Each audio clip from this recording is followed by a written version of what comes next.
Di makaano. Hello! Kumusta? Magluluto ako.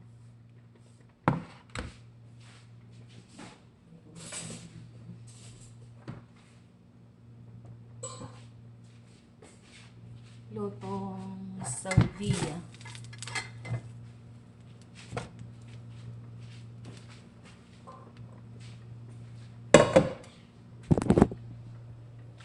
Ito yung linaga kong mga buto-buto. Lagyan ko sibuyas at saka sili.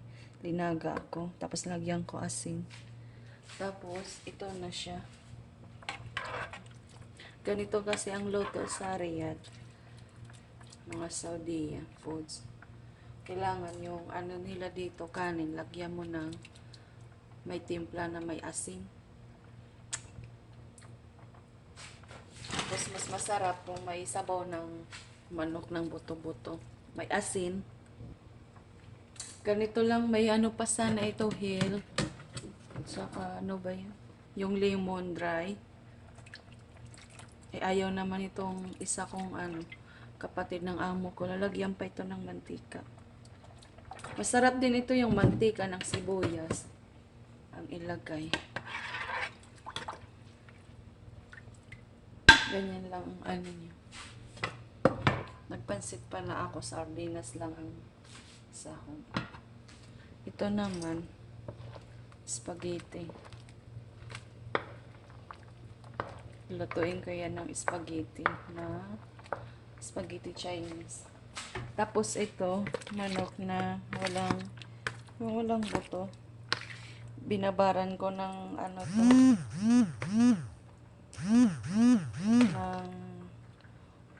garlic powder. Lagyan ko paminta durog. Tsaka konting asin. Tapos, ang gagawin natin yan, lalagyan ng harina. Kunti. Tapos, pipritohin.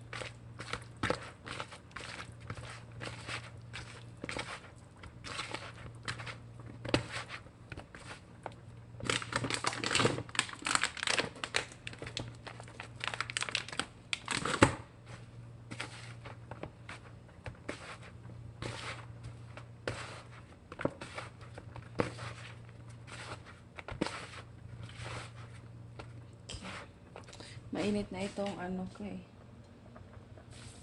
mantika.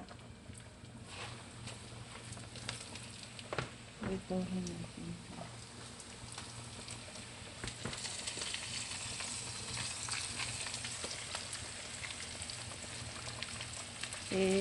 Brown lang konti. Tapos igigisa to ulit.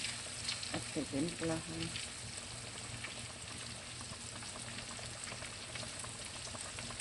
Ang luto dito sa Riyadh, mga 3 potahe, 4, may kanin, may spaghetti, may manok, may gulay pa. Tapos may salata pa. Ganun kahirap.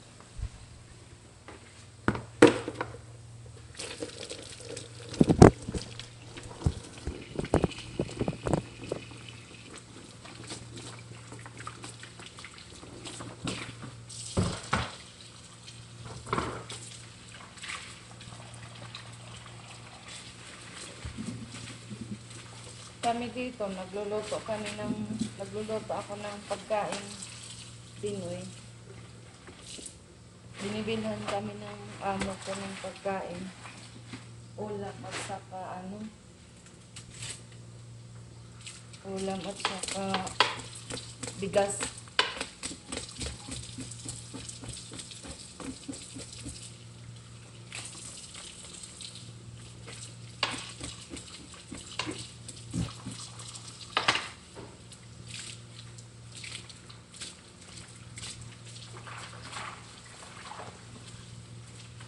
Ang gulay ng amo ko ngayon, lumpia, nililigar ko ito. Okay na yung hugas. Binababad ko kasi siya ng tubig pa para matanggal.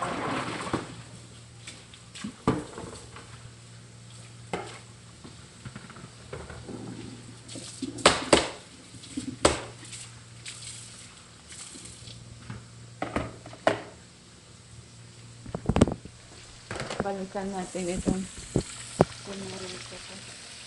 Isinasabay-sabay ko na lang yung ang luto nila.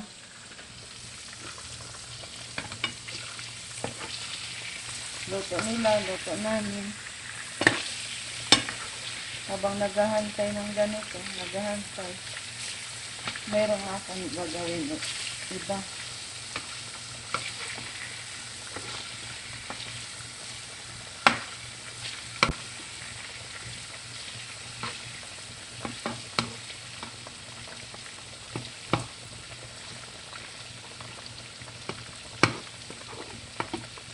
Ito malaki na rin ito na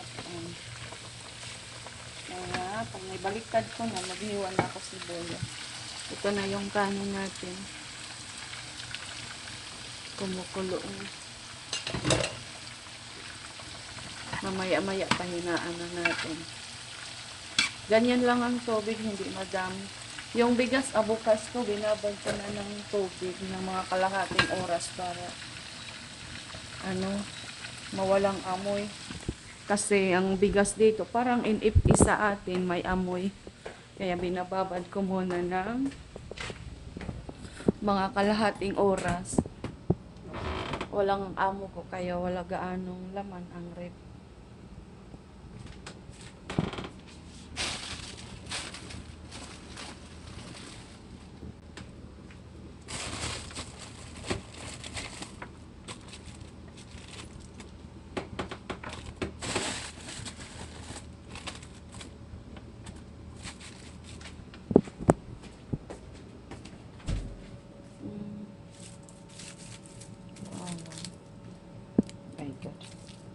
Hindi ko na makuha ang iba.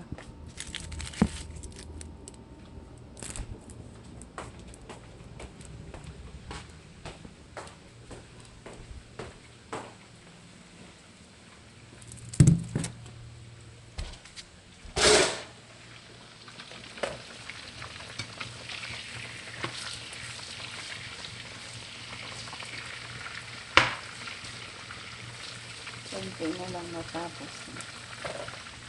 Meron pala akong yung huli kong video. Gumawa ako ng, yung sugaring wax. Nilagay ko sa kilikili. May nagtanong, may nag-PM pala, di ko alam kung sino. Ini nga kalimutan kong pangalan. Kung paano daw gawin yung, pag natapos ko na yung linuto, yung sugaring wax na ginawa ko nung last na video. Ilalagay mo lang sa kilik, ko na lang pag mayroon ng, pag may buhok ng kilikili ko ulit. Ngayon hindi pa kasi ako mga 1 week pa siguro. Ilalagay mo naman pag malamig na yung yung ginawa natin na sugaring wax. Ilalagay mo sa kilikili syempre, tapos ilagay mo na kung saan yung gusto mong lagyan na may buhok. Tapos ka ng tamang-tama lang na mga cotton na damit, na mga kasya lang sa linagyan mo ng sugaring wax. Tapos ididikit mo siya, pikpiin mo para maano siya talaga, madimikit. Pag dumikit na, biglain nyo ng, ihatak. Dito sa taas ang unahin nyo, pababa. Tapos, kahapon, mayroon akong natira na sugaring wax. Ilinagay ko sa kilay, dito, sa taas. Tapos, mayroon pa rin natira, yung nasa kamay ko, ganyan ko dito. Kasi ang dami kong mga white heads, black heads. Ganyan ko. Nakalagay dito. Nagtatanggalan man sila. Tingnan mo.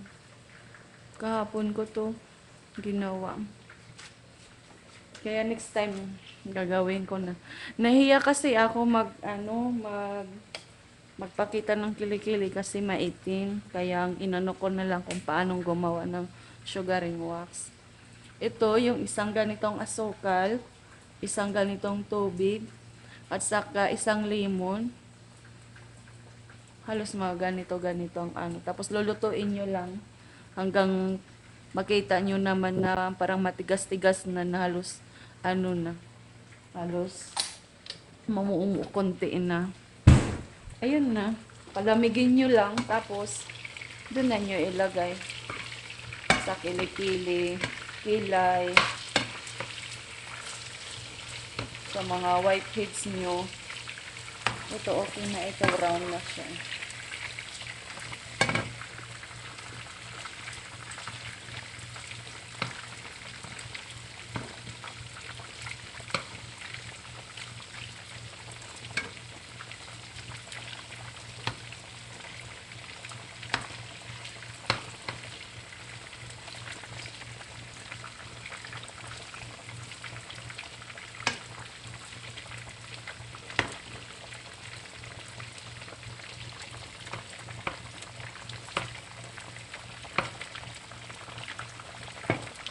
Tapos, maghiwa tayo ng sibuyas at saka bawang.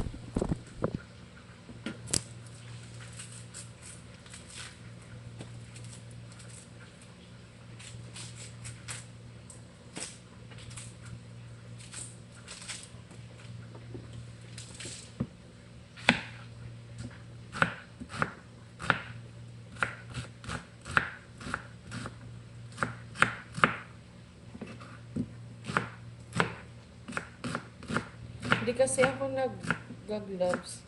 Okay lang naman sa amo ko na hindi ako mag-gloves. Kasi noon, nung nag-gloves ako, ang daming sugat-sugat sa kamay ko. Allergic ako sa gloves. Nagra-rashes tapos nagsusugat-sugat na yan na matindi. Ang hirap naman pagalingin, tapos ang dumi patingnan. Kaya, sabi ko kay amo, hugasan ko na lang ng maigi ang kamay ko para ayaw ko lang talaga mag-gloves. Eh, sabi naman ng ang aking amo kong babae na wala mang problema sa kanya. Pero pag yung ano daw, asawa niyang lalaki kasi maarte, pag alam mo nandiyan, doon ka na mag-gloves. Kaya yun. Pag alam ko na nandyan ang amo ko, dun ako mag-gloves. Pero pag si amo kong babae, walang problema.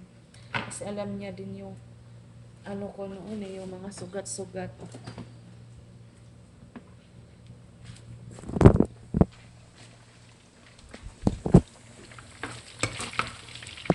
Paunin natin ito.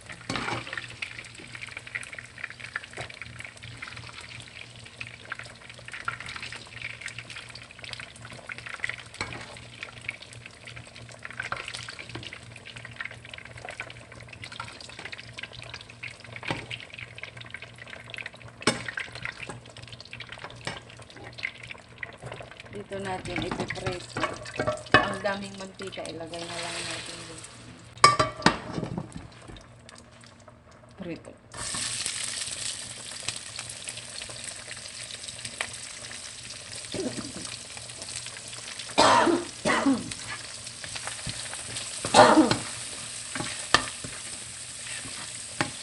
Igisa lang yan. Parang ano lang din to, loto sa atin na may toyo. Lagyan ko ng toyo.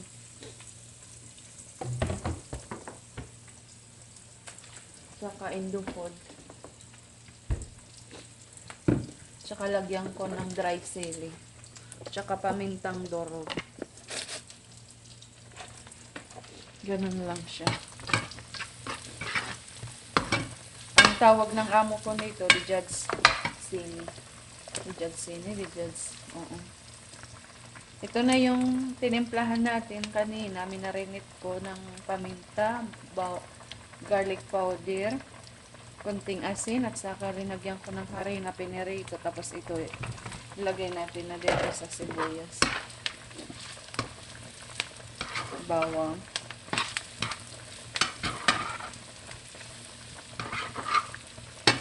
Ngayon, nagisa ko na. Lagyan na natin ng Indofod.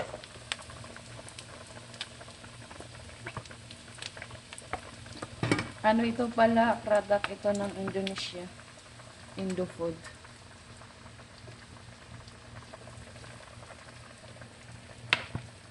Tapos, may asin na kasi ito nung inanagarin ito. Soy sauce. Konting lang.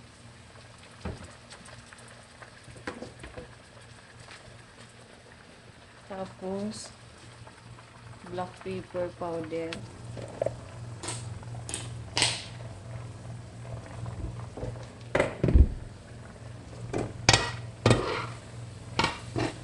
Ganito na siya.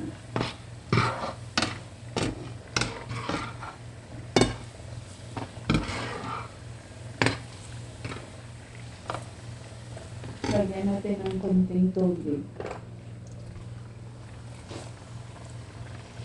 Para hindi magang.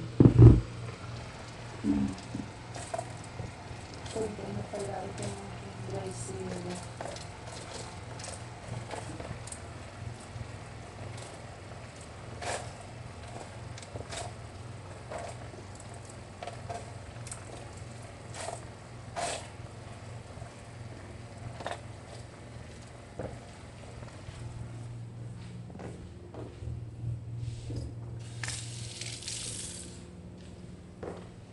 Tapos, ito na.